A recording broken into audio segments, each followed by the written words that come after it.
Welcome to my series on full timing, where I try to get you on the road.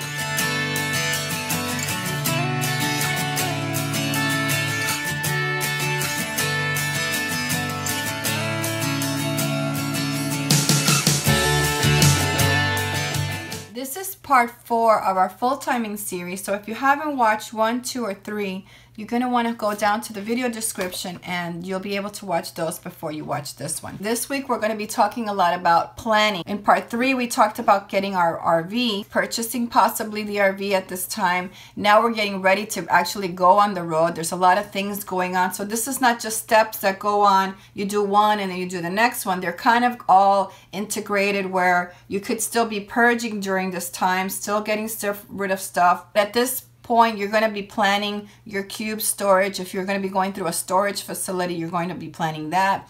If you have movers coming to pick up some stuff or moving your stuff for you, you'll be planning that in addition.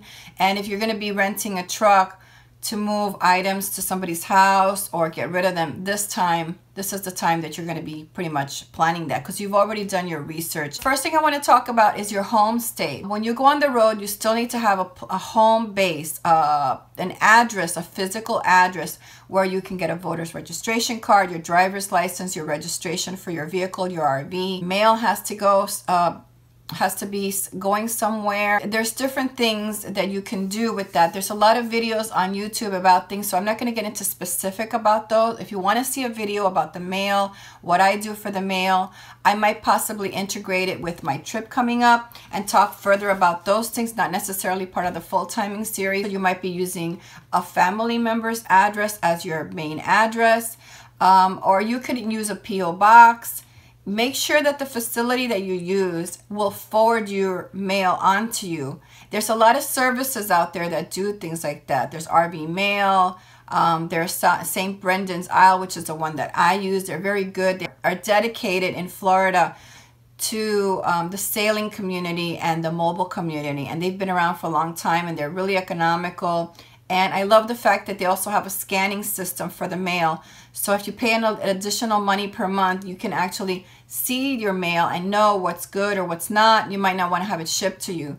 So remember, when the mail is shipped to you, it's an additional cost to you. I usually get my mail once a month, maybe once every six weeks or so, like that. It depends on where I am at the time. So you're going to want to look into what kind of a state, because now you can actually move to a state. You're mobile. So if you didn't want to be in a state that's not as RVer friendly for living on the road, you may decide to choose a state like Florida or South Dakota. There's a lot of videos on YouTube that people have done on South Dakota residency, Florida residency. So go ahead and look up those. That way you can be registered for a lot of stuff that you need, your insurance and things like that. You will need an address for that.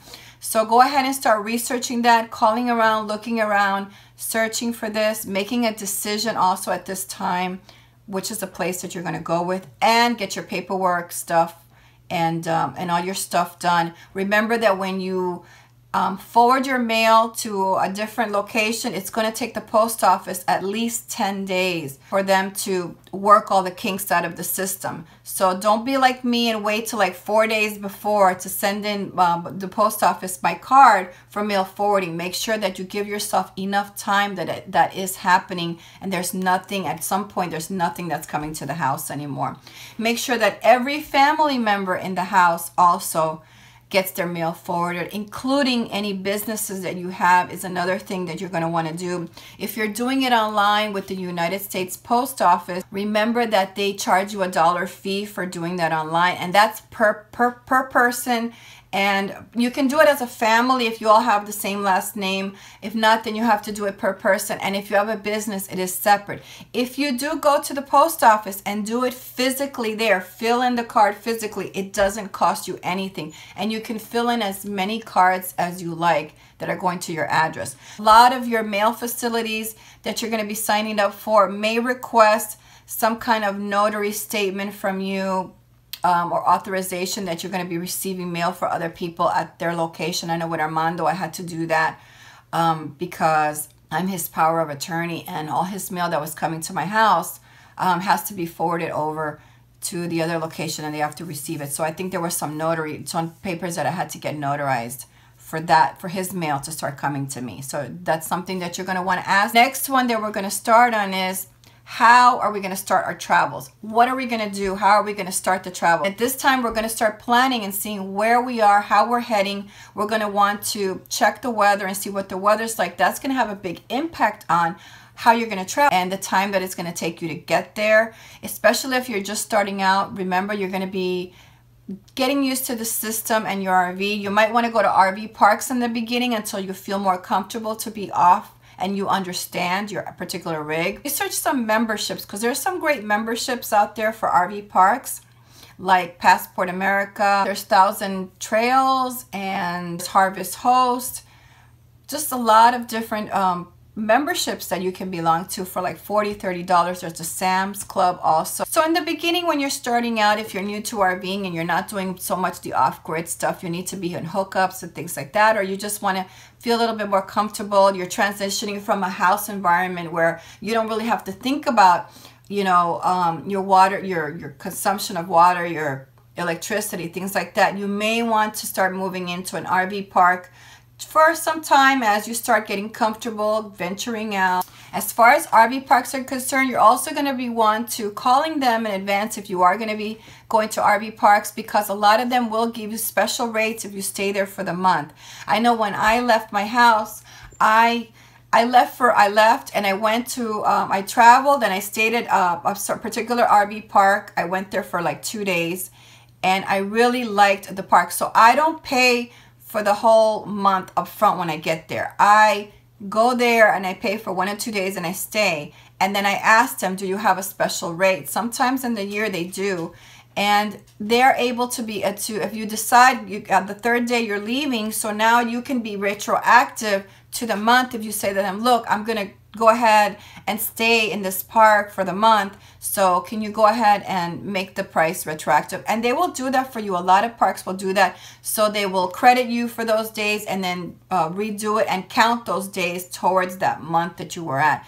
So that might be something. It's really the most economical way to travel, in my opinion, versus going to park and paying their daily fees every day. If you're going to be in one particular area and see a lot of things in that area, then and you have to do the RV parks, then stay in one park and try to get the best price. Of course, remember that seasons are different. What is the off season in Florida? And you can get 1 month, you pay for 1 month, where in the same park you're going to get a buy one get one free. So when I was at this particular park in Port Charlotte, they gave me a special where it was buy 1 month you get one free, or if you bought 1 week you got one free. So I took the buy 1 month get 1 month free, and it worked out really well for me. But that's because it was their off season, and I really didn't mind because I had the hookups and I was hooked up to electric during the hot summer months. So that worked out for me. If you're going to be indoors a lot in your RV, you might want to look at areas like this where they have off-seasonal rates. And, you know, you're going to have electric anyway. Keep in mind, though, if you are staying in an RV park for 30 days, they will charge you for the electric service. The other thing that you're also going to want to look into is if you are planning on doing the gyms and you really want to be off-grid and not have to do so much RV parks and things like that, then at this point you might want to be researching your gyms. So look at your idea of where you're going to be traveling and go look at their map and see the amount of gyms that they have. You might want to pay a little bit more because you'll have more access to it. You also want to look into the Y. The Y has some great programs, especially if you are over 60, where they have the silver sneakers and your insurance. Get the YMCA coverage paid for by Humana or some other insurance companies. They don't tell you this, but you need to do the research and find out. So look into that, the gym, the possibility of a gym, and doing exercise as well, because that's also a great thing to be able to do. Oh, we're going to check the gyms, we're going to check the RV parks, and we're also going to be checking towing. You're going to want to look at the towing services that are available out there for your type of individual rig, what you think is the best. There's AAA, you know, Good Sam's Club has a towing service. If you do have AAA for a car, you may want to add the Plus or the Premier service, because now you're going to be adding the RV to that. So that's something else that you're going to definitely want to be planning and doing at this point. We also need to review is our insurance needs. And I did a video on insurance because I learned a lot of lessons from losing my travel trailer in the hailstorm, that might be important to you as far as insurance needs. So I'll go ahead and link that video down below so you can watch that and get some additional information. You want to be able to talk to your insurance about the pricing for full-time versus part-timing. Also going to want to up your auto insurance if you have an older car and you don't have certain things because you parked them at a home. Now you're more vulnerable to things happening on the road. So you may want to go with a better deductible versus a higher deductible. You may want to change your coverage to something a little bit higher. You might want to get uninsured motorists. Maybe you don't have that. Remember, theft is a possibility. So you may want to have that, or vandalism. So these are things to keep in mind because our insurance is going to change a lot now that we're more susceptible to hailstorms, wind damage, and any kind of thing that can happen on the road. Accidents, vandalism, you name it. I mean, these things are important for you to sit down and look at your policy. Make sure that you have the policy in some kind of a cloud system, and something were to go wrong in your RV and you lost your RV to a fire or something like that, you have your policies in a cloud service that you can access from the internet, and you'll know who your insurance company with, and you'll be able to file a claim with. Also going to want to check and review your medical insurance. Also make sure that you're going to be able to be covered nationwide, and it's not just in the state that you're in. Some insurance companies won't, unless it's a major emergency, they won't cover you. So look into that. You might want to get travel insurance or a separate type of insurance policy. You're also going to want to check if you do have medical conditions, or you're traveling with somebody, a spouse that has medical conditions. Let's say you're in a state and something happened. Well, your insurance company may be limited there, so you need a transport service to transport you medically back to your home state or where your insurance coverage is better for you. So Travel Assist would assist that person in coming back, and they would cover you 100% for that transport. So definitely, if you have a medical condition, you are going to definitely want to look into something like that. That's why I said that it's always going to cost you a little bit more than what you think with all these things you put them into the plan. Now we're going to go into step number 4, which is we're going to be researching our internet options. Now that you're leaving an actual home environment, you're going to still want to be connected on the internet, and that's really where you're going to do most of your stuff, is the internet. So it's important for you to know whether you're going to get a Wi-Fi antenna to be able to hook up to RV parks. This is a big one because you're going to want to be able to connect your rig to RV park Wi-Fi. If you're going to be at RV parks, you are paying for that when you pay, if you are paying monthly and you're paying there. So you are paying for the service. You want to make sure that you get it. If not, you have to leave your rig and actually go to a part of their park that can reach with the Wi-Fi. So you want to make sure that you are able to get it from your rig, because you can comfortably be in there just like your house and surf the web and connect to your family members via the internet. So look into the Wi-Fi antenna for your rig. It's certainly, a lot of these things are not necessary to get you on the road, but these are things that you might want to start researching for down the line as you grow more comfortable and you see what is it that you need and what you don't need. I mean, there are days that you could travel to a spot just for you can do Wi-Fi, and you have Wi-Fi for those days. You can stop at a Starbucks, or you can stop at, a lot of Walmarts have internet now. So this is something that you feel that you need to have internet, especially if you work and a lot of your work comes from the internet. Then you're going to want to do this. If not, then you may not need it right now. Maybe it's something that you want to get down the line. So check your cell plans for your cell phones, because you may want to up in the data. Now you want to expand to a plan that has better coverage, especially in areas, if you're going to be traveling in areas that are, off-grid or a little bit more out of the way. You're going to want to have good cell coverage, especially if you're going to be going into places that are out of the way like that. You may need to actually have a cell booster on your rig so that you can get a couple of more bars on your cell and be able to use your phone. So that's something else you can look into. Check your data plan and see how much usage you're planning on doing. Oh, nobody talks about this a lot, but organizing your mailboxes is a must. Now in this day and age, we have come to the realization that physical mail is not really something that we get a lot of anymore. And when you're on the road, you're going to be getting a lot of email. Most of your stuff, you're going to hope, is coming in through your email. So having an organizational system in your mailboxes, in your email boxes, is very important. If you get an email of things that you have to do, you know where to file them. If you have emails that you need to save, something that you're holding for further down the line, a research, a suggestion, advice from somebody, you might want to keep that. So trying to find a good system to sort your stuff in email is going to make your life so much easier, especially if you get email to pay certain bills that you have to pay online.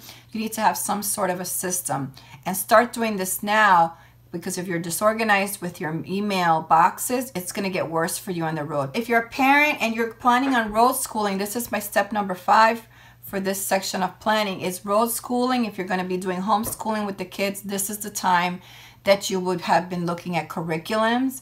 You're researching them, whether your kids are going to be working online, doing school online, whether you're going to be going to a library on the road and doing your schooling online, or you're going to be doing schooling online with Wi-Fi. Then it's important probably for you to have done your research with your internet options.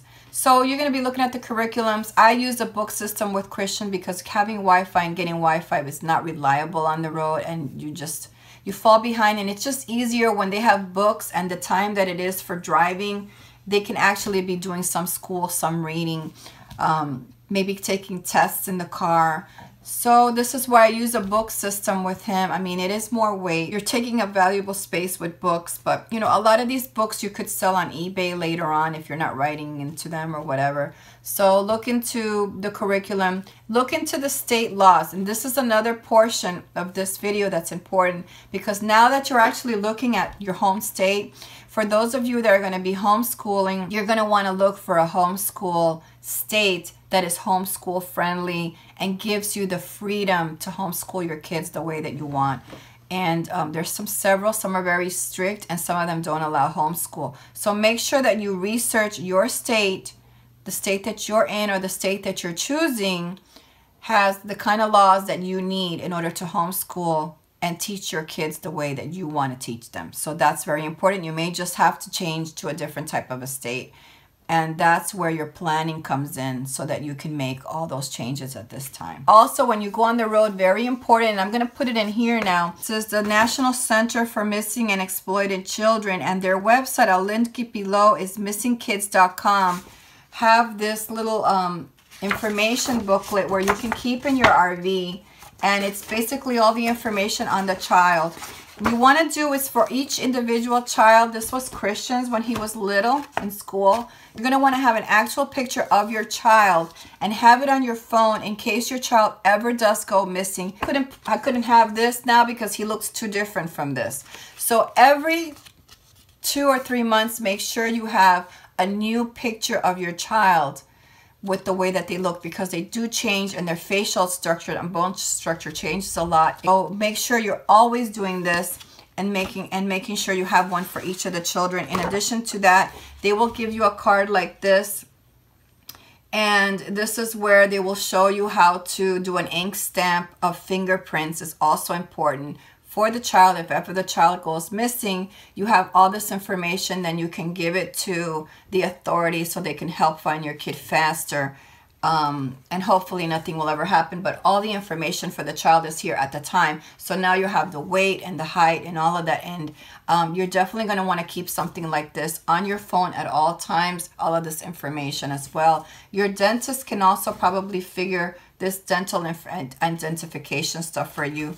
So go to this website. It seems that they offer this there. I think it's free. They don't charge you for that. This is very handy to have when you have growing children, little children.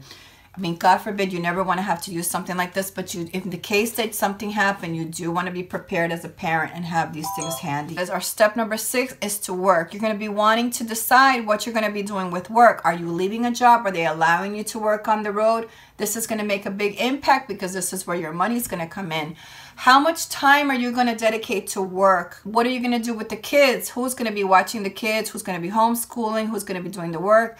where you're going to work, because if you have a family member homeschooling kids inside the RV and you also have to do work, you don't want to be interrupted, especially if you make phone calls and this and that. So these are the kind of things you have to discuss, the kind of things that you have to try to work out.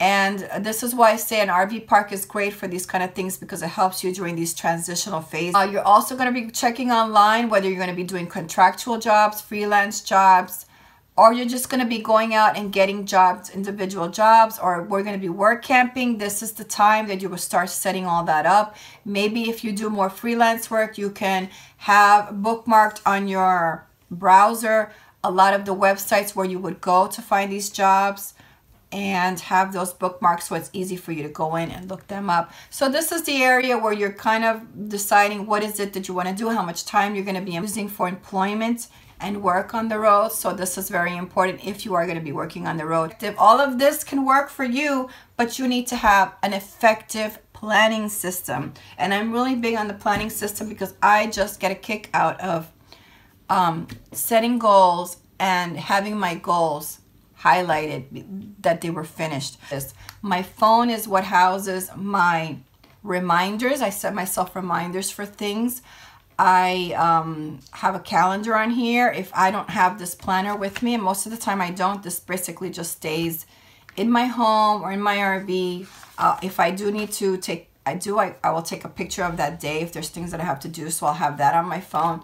But most of the time, most of the stuff goes in here and then it gets transferred in here because there's goals in here that I have to accomplish. And that's it, guys. I think that's all I have for you today. So thank you for watching. And if you like this video, please give it a thumbs up. I would really appreciate it. Have a great day.